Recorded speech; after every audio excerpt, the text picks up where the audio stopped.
Good afternoon, and welcome back to What Matters Gulf Coast. As you all know in advance, that the last Sunday in the month is our Health Sunday. We deal with mental health and, of course, physical health. So we have our two experts to talk to us about what's going on in the mental health arena, as well as what's happening in terms of our physical health. What kinds of things that's going on out there that we need to take a look at and be aware of in both of those areas. So, without any other delays, I am going to turn the show over to our mental health expert, Mrs. Alicia Richardson. Well, thank you, Mrs. E. And hello to everyone, and good afternoon. I am really grateful to be here yet again to talk about mental health and the importance of mental health in our community. July is National Minority Mental Health Awareness Month. Mm. And we want to bring awareness to the unique struggles that communities face regarding mental illness in the United States. Minorities often suffer from poor mental health outcomes due to the cultural stigma and lack of access to mental health care services. So it's very important to me that we have these conversations. I once heard someone say that when we talk about a problem, we can deal with a problem. That's But right. if we don't uncover the problem, Mhm. then it stays covered and we still have to deal with it in other ways. And oftentimes that's not healthy. And I want to focus on conversations that heal and conversations that heal from the heart. And when we talk about health, we must remember that it includes both mental and physical health. And with both mental and physical health, we must put good strategies in place to support our health. To take care of our physical health, we have to eat properly, we have to get enough rest, we have to drink enough water, and we must take care of our physical body. But what do we do with our mental health? Well, we have to put good practices in place that's going to support our well-being. And so, kind of shifting in talking about supporting our well being, one of the hard conversations that we have to have is that conversation about trauma. Many of us experience trauma either directly or indirectly. In the last 20 years, we've had hurricanes, we've had murders in our cities, in our communities, we've had COVID. That's something we will never forget is COVID. And we've all been impacted by all of these things, either directly or indirectly. Either it has happened to you or you know someone that it has happened to. So, in order for us to have these conversations and conversations that heal, we must be ready to listen. We must be ready to hear from another person's perspective. We can't deny what they think or feel just because we don't think or feel that way. We must have these conversations. Healing begins with me, healing begins with you. Conversations are a prescription. And in order for anything to work, if you're given a prescription, in order for it to work, you must use it.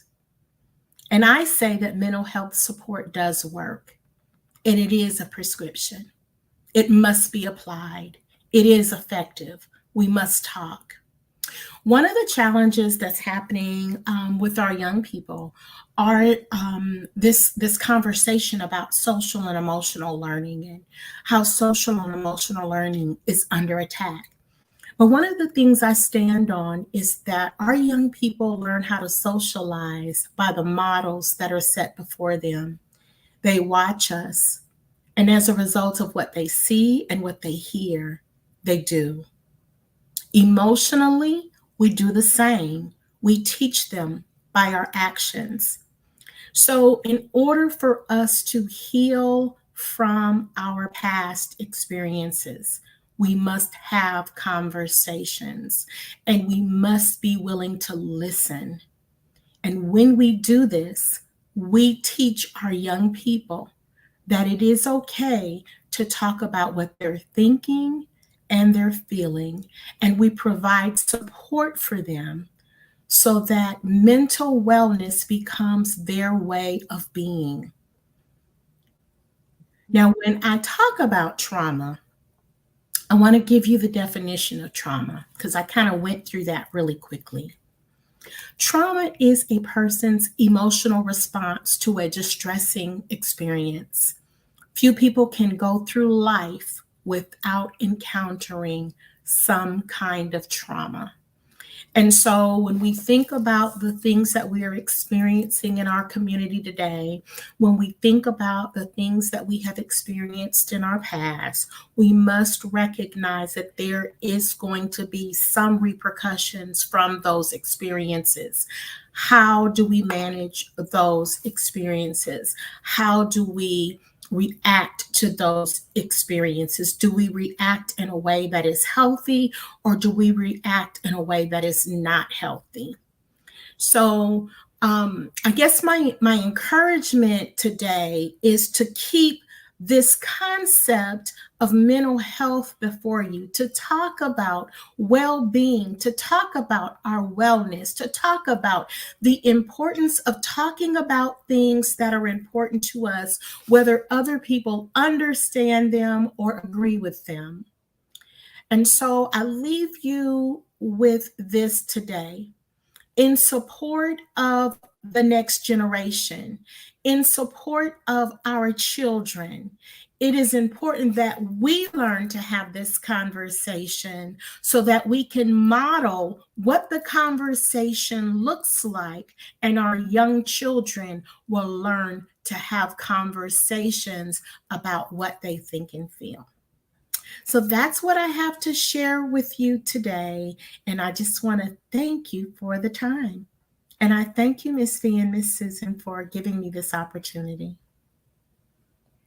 Thank you for sharing that information with us. And as you were saying, these are very traumatic times. We have gone through things the last 2.5, 3 years that we have never encountered before. Yes, And ma'am. and as adults, sometimes we have better coping skills than the young people do. So it's very vitally important that we do pay attention to them, that we do listen to them. Yes, ma'am. And Ms. V, to kind of respond to that, one of the things that is so vitally important is, as adults, we are learning coping skills. We are learning how to manage distressful situations and experiences. But what we must understand is young people don't have these skills. They Yes. don't have what they're not taught. And Mhm. so if we have an expectation for them to behave in a certain way, or respond in a certain way, if we haven't given that to them, then they're going to give us what they give us. Yes. And oftentimes, what we see as a result of trauma, we see with young people who they don't have the words, they can't say that I'm sad or I'm upset, or Yes. one of the things that has happened is, I recall when I was a child, you start crying, what are you told to do? Hush that fuss, Yes. right? um Mhm. Instead of, okay, can we talk about what's going on with you, whether or not as a parent or the adult you agree with what I'm experiencing. You're listening to what I'm experiencing. You're guiding me through the experience. Yes. And so if we don't teach children these skills, then we're unfortunately, it's my thought that we're going to continue to see a decline. We have young people in our community who are acting out against each other, violence in our community. And if we don't stop and recognize that we have some ownership of this. And the ownership is, let's talk to our children. Let's find out what they're experiencing. Let's find out if they're being bullied in school. You know, often children, I believe all children can learn, but I also believe we learn differently. And, it sometimes we have to figure out what it is that a child needs so that we can meet that need, right?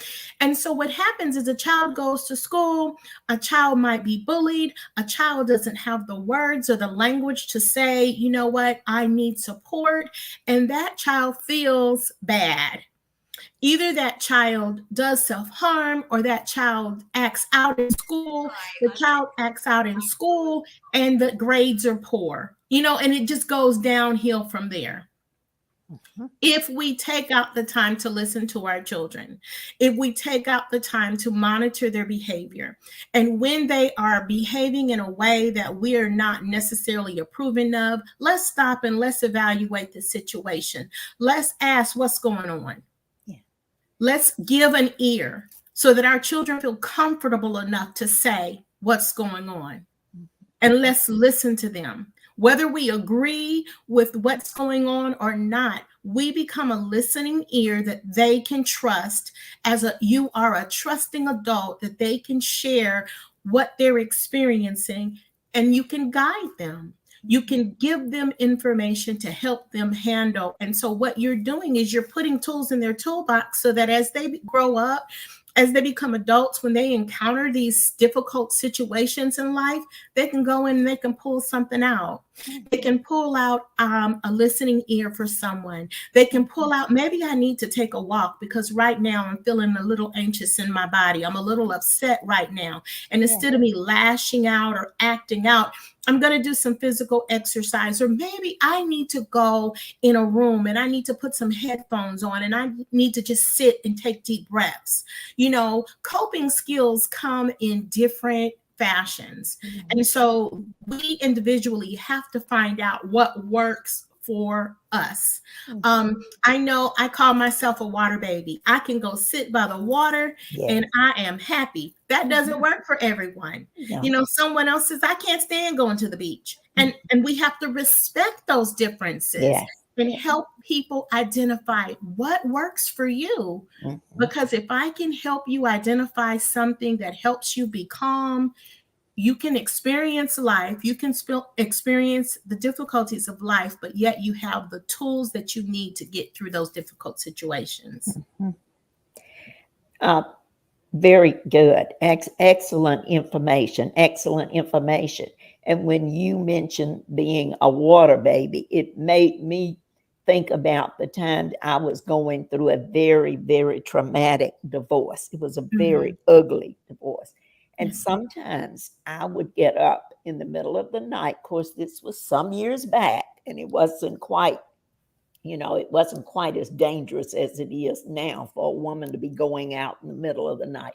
But Yes. I'd go and I would ride over to Daphne or to Fairhope to the pier, and I Yeah. would just sit and watch the water. And it helped me immensely. Yeah. After maybe 15, 20, 30 minutes, I'd get back in the car, and it was like all of a sudden a load had been lifted. But Mm. that worked for me. It doesn't mean it works for everyone, but that That's right. worked. That worked for me. I just needed that. But it is That's good right. for parents to hear this because a lot of times, of course, our parents are busy. Oftentimes they're Mhm. working or they're Mhm. working two jobs. And or Mhm. sometimes dad's working two jobs, and this Yes. is a son or this is a daughter that wants to talk to dad. So Yes. we have to learn to make, carve out that time. It doesn't mean it has to happen every day or Yes. even every week. That's When right. but when you see it or when you recognize those little signs in your child, that means okay, I got to stop and take time for this. Yes, So this ma'am. is very helpful information, and I'm so glad that you shared it with us. And Yes. folks, please remember that Miss Alicia Richardson is a licensed counselor and she does take private patients. Across the bottom of the screen, you can see how to contact her. And she works with adults and children. Is that correct, Yes, Alicia? yes, Oh, ma'am. That oh, is correct. That is okay. correct. Okay, and this same type of manner you see in her when she's on the screen, when she's on the program, is the same type of person she is always. I've been knowing her for several years now. She's Mhm. always this calm, cool, and collected person. No matter what's going on around her or what she's attempting to try to fix, she's still this calm, cool, and collected person. Oh, We want to thank you, Alicia, for sharing this knowledge with us. And we look forward to seeing you at the end of August, the last Sunday in the month. yes, Thank, ma'am. thank you again. Thank you for allowing me to be here. Thank you. Thank Take care. you. Bye bye. Okay. All righty. Now, ladies and gentlemen, you know we always have our physical health as well. We do the mental health, but we also have to talk about our physical health. And right now, we've got several things going on out there that we actually need to be aware of. So, our next guest is, of course, another regular like Miss Alicia Richardson. We have Miss Yolanda Long, and she is our registered nurse, and she always brings us the health information. So the next person you will hear will be Miss Yolanda Long. Good afternoon. I'm glad to be with you once again. Um, we have a lot to dive into this afternoon.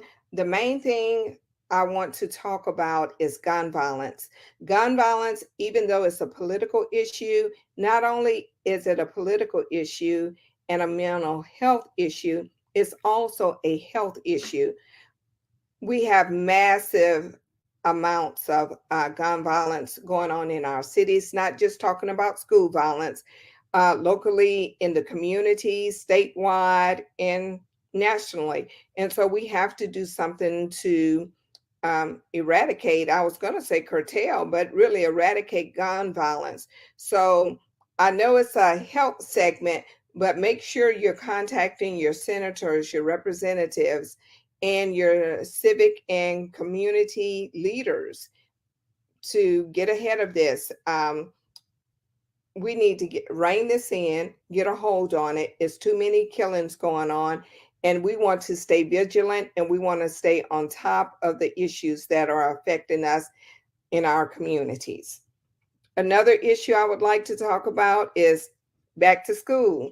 I know a lot of kids are getting ready to go back to school, and I know parents are excited, but sit down with your little ones, have a talk with them, not just the little kids, the high school kids. Engage them in conversation about bullying, about drug abuse and drug use, and about other kids approaching them talking about drugs and how to handle those type of situations. And with bullying, we need to tell our kids, even if even if it's not happening to them, it's happening to someone else, get involved. It's okay to get involved. It's honorable to get involved. I also want to talk to you about immunizations. August is the month for childhood and adult immunizations. So make sure your kids are getting those much needed vaccines, um, all of their childhood vaccinations, and not just childhood vaccinations. We want to talk about the COVID-19 vaccination. COVID is still real, COVID is out there. People are still being hospitalized related to COVID. And we have the other virus, the monkeypox virus. We don't have the vaccine widely available, and it's more transmittable than COVID. So please get on top of this with your kids. And we need to be more vigilant now because we have become so relaxed with not wearing masks, not washing our hands, not using sanitizer. But the only good thing about monkeypox is it's not transmitted um, through respirations, through droplets, whereas COVID was. But monkeypox is more transmissible than the COVID-19 virus. So we need to stay on top of that. And across the pond over in Europe, they were having a lot of problems with polio, not just Europe, but other places in the world with polio. Now it's resurfacing here in the United States. And that all goes back to being vaccinated. Have your kids vaccinated. I'm telling you guys, we're going to start seeing diseases that we have not seen in over 50 years because people are not being vaccinated. So I implore you, now is the time. Go ahead and when you're taking your kids to get vaccinated for school, take somebody else you know, or maybe yourself. You may not be vaccinated. Now is the time to do so. It's very important. Um, Children going back to school, those child eye exams. Remember those. Keep that in mind. We always, right before school, I remember we used to go to the dentist and go get our eyes checked and go for a physical every year before school. Not that the school required it, but because my parents and grandparents thought that was important. And I just recommend it. And August is also the month for children eye health and safety. And so we don't think about it, but the UV lights, the gaming system that kids are on, and the um, portable devices that they use. So we need to be vigilant about screen time and how that affects our children's eyes. August also observes breastfeeding awareness. We know we just had the formula shortage, but now's the time to encourage breastfeeding. If you are not sure about breastfeeding, or if you know somebody that may be interested, recommend them to a lactation specialist, somebody that can talk them through and help them with breastfeeding and discuss the importance of breastfeeding. These are things that we can do that are just simple things to help out with the economy we're in. A lot of people don't qualify for WIC, Women, Infant, and Children's Assistance. And a lot of people have to buy formula. So, with the tough economic times that we're in, I strongly recommend breastfeeding. Not only is it healthy for your pocket, it's healthy for your babies. I want to talk about summer heat and sun safety. August also deals with that, highlights that with summer heat. When you're going into a heat incident or a heat stroke, you don't realize it. So be vigilant, be careful about staying hydrated, staying out of the sun during the peak hours of the day. And the peak hours of the day have become longer and longer because they used to say from 10 to 2. Now it's from like 10 in the morning to 4 in the afternoon, or the peak heat hours of the day. Make sure you're using your sunscreen. Make sure you're wearing shades on your over your eyes. Make sure you're wearing protective clothing. Um, Even if you wear long sleeve, lightweight clothing, that's good for your skin. Make sure you try to stay as cool as possible. If you don't have air conditioning, they have air conditioned buildings that you can go to, like the mall, the library. public access buildings. Keep those in mind. Um, my air conditioner went out early summer. I made sure I stayed cool.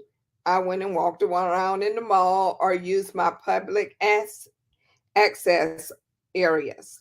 So keep that in mind as well.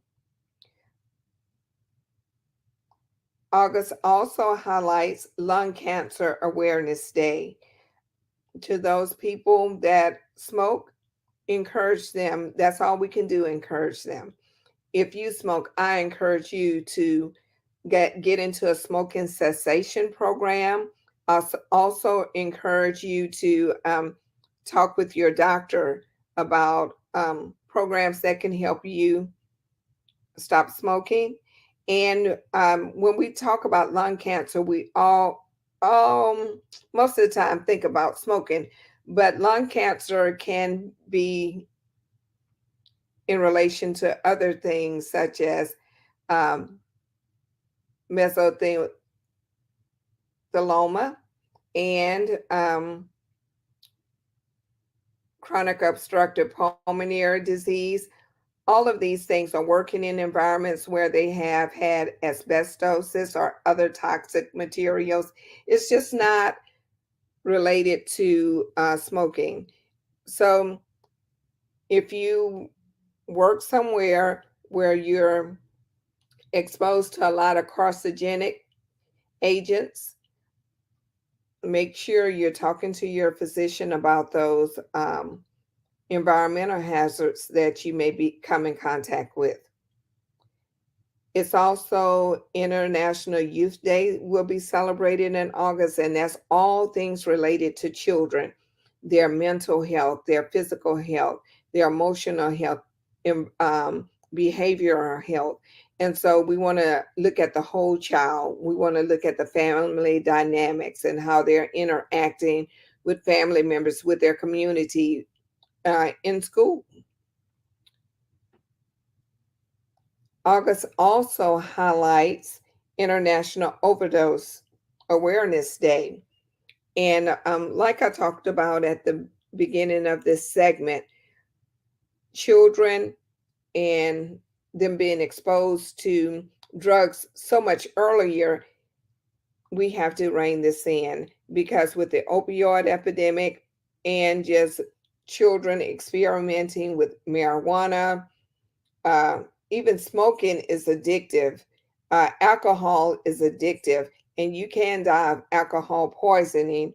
So you can overdose on alcohol. And so these are all things we need to sit down and talk with our kids about and adults. If you know any adult that may need help, if you can, find the resources, look up the resources for whatever situation may be going on, be it alcohol, drugs, any type of addiction. Um, Kids overdose on sniffing paints, um, sniffing whiteout, markers, glue, gas, the spray that you spray to clean your computer with. It's in an aerosol. They overdose on that. So we have to really pay attention to our children. And we have adults that started, they call it huffing, when you sniff gas on a rag and inhale it. We have adults that started that early on in elementary, junior high, and have continued on into adulthood. And we're finding these people overdose. So, with all of this information I've given you, I hope you take it into consideration, take it into your communities, share it with family and friends. And I look forward to being with you next month. Have a happy August. Thank you. Goodbye.